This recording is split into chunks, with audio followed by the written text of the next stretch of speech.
Assalamualaikum warahmatullahi wabarakatuh. Perkenalkan, kami dari kelompok 9 kelas 5C Prodi Perbankan Syariah mata kuliah Manajemen Strategi akan mempresentasikan mengenai permasalahan global atau internasional dalam manajemen strategi. Sebelumnya, izinkan saya untuk memperkenalkan anggota kelompok 9. Yang pertama yaitu Dian Aprilia Pratiwi, NIM 113, kemudian saya sendiri Nurul Dewi Santika, NIM 113, dan Anissa Rahma Yuniar, NIM 114. Untuk materi yang pertama akan disampaikan oleh Anissa Rahma Yuniar. Assalamualaikum warahmatullahi wabarakatuh. Perkenalkan, saya Anissa Rahma Yuniar, NIM 63010190114. Baiklah, untuk slide selanjutnya yaitu slide ketiga mengenai isu strategi global. Istilah global dapat berarti sesuatu yang berbeda-beda. Hamel dan Prahlt membedakannya antara lain yaitu yang pertama ada persaingan global, yang kedua ada bisnis global, dan yang ketiga ada perusahaan global. Untuk yang pertama adalah persaingan global. Persaingan global terjadi ketika perusahaan memberi subsidi silang bagi pertempuran pasar nasional dan pengejaran posisi distribusi serta merek global.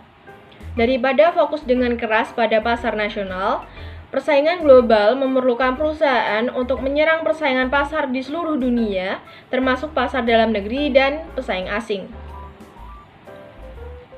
Untuk yang kedua ada bisnis global. Bisnis global adalah di mana jumlah minimum memerlukan efisiensi biaya yang tidak tersedia di pusat pasar perusahaan, sehingga memaksa perusahaan untuk mengejar pasar luar negeri yang mungkin menyediakan pasar dari produk domestik. Untuk yang ketiga ada perusahaan global. Perusahaan global mempunyai sistem distribusi dalam pasar kunci yang memungkinkan subsidi saling pembalasan dan volume skala dunia. Bartlett dan Gosal mengidentifikasi 3 hal global yang sangat mendesak yang mempengaruhi struktur organisasi derajat sentralisasi dari pengambilan keputusan dan budaya organisasi dari perusahaan. 3 hal tersebut antara lain yaitu yang pertama ada kekuatan untuk penyatuan global, yang kedua ada kekuatan untuk perbedaan lokal, dan yang ketiga ada kekuatan untuk inovasi di seluruh dunia. Untuk slide selanjutnya akan dijelaskan oleh rekan saya, Mbak Dian Aprilia Pratiwi. Terima kasih. Assalamualaikum warahmatullahi wabarakatuh.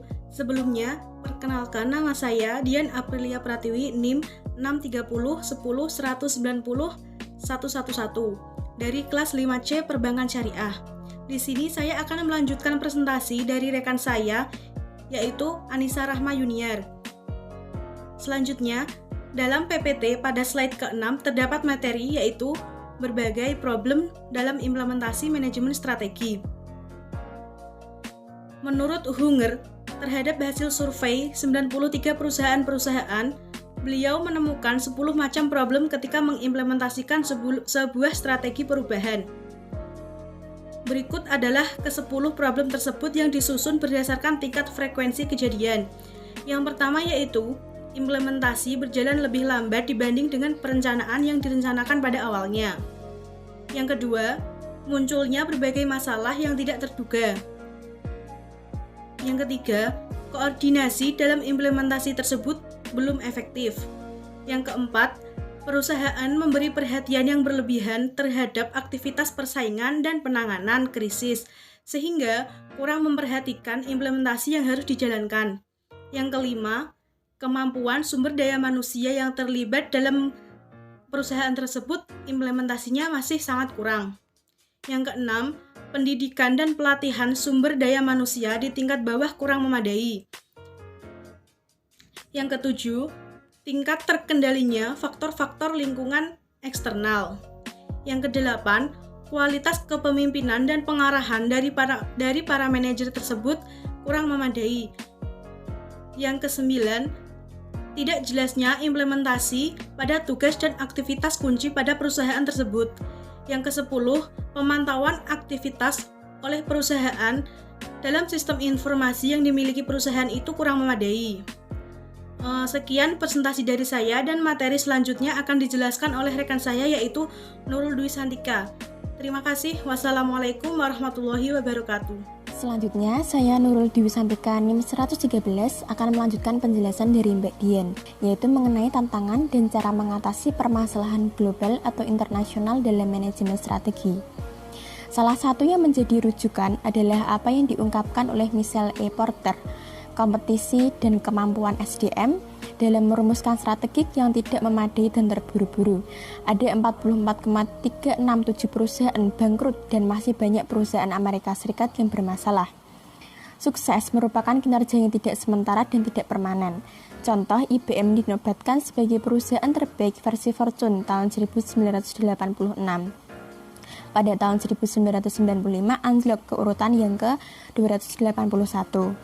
Perekonomian global sedang berubah dengan cepat dan dinamis, baik orang, barang, jasa, dan ide bergerak bebas melampaui batas-batas geografis. Peluang baru muncul di pasar global, pasar dan industri semakin go internasional, dan sumber-sumber tradisional keunggulan bersaing tidak lagi menjamin sukses.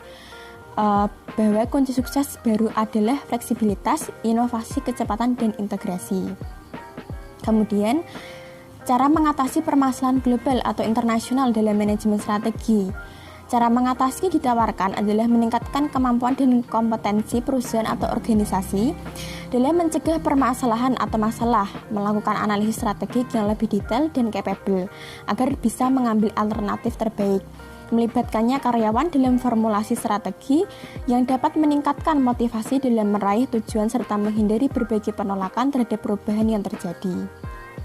Selanjutnya yaitu studi kasus permasalahan dalam manajemen strategi.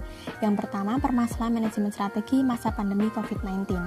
Ditemukannya atau terjadinya COVID-19 ini memberikan dampak yang sangat luar biasa dalam bidang bisnis. Sebagian besar pelaku sentral dalam membentuk ekonomi akan mengakui pandemi saat ini sebagai peristiwa mengejutkan yang tidak terduga yang sangat penting dan konsekuensi parah yang secara dramatis mengubah lingkungan politik dan ekonomi. Beberapa bidang yang mengalami permasalahan terkait manajemen strategi selama pandemi COVID-19 yaitu pertama bidang bisnis. Krisis masih berlangsung dan tanggapan terhadapnya terus berkembang. Namun terbukti sekarang bahwa ini adalah krisis yang belum pernah terjadi sebelumnya yang akan meninggalkan dampak untuk tahun-tahun mendatang dengan cara yang sama dengan krisis serupa di masa lalu seperti flu Spanyol.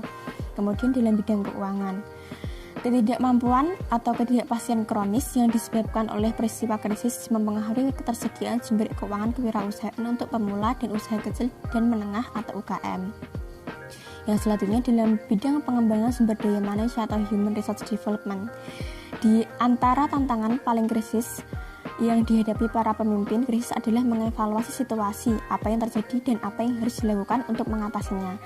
Penelitian ekstensif tentang kesadaran situasional atau KS telah mengidentifikasi kesenjangan, yaitu proses disiplin untuk mencapai KS yang akurat. Adaptasi menjadi pembelajaran yang sangat berharga bagi orang-orang yang terlibat di dalam lingkungan organisasi. Oleh karena itu, setiap organisasi harus selalu meninjau ulang manajemen strategi mereka, baik itu strategi yang sedang berlangsung atau yang akan direncanakan. Kemudian yang kedua itu pengembangan visi sebuah perusahaan investasi.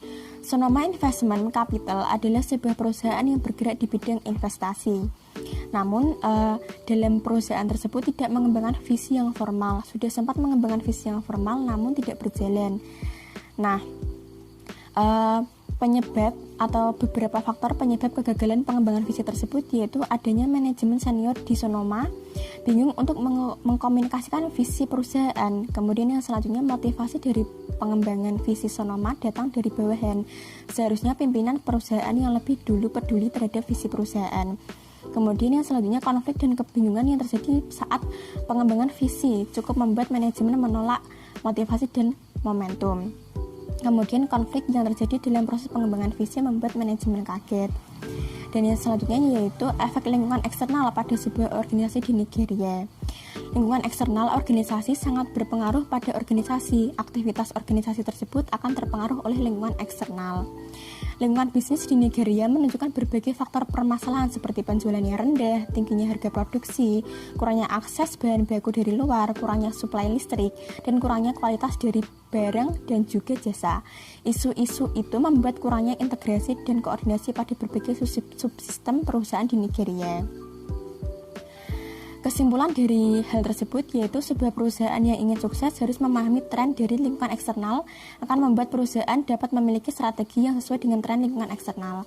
Kemudian pemasaran setelah paten kadaluarsa atau farmasi.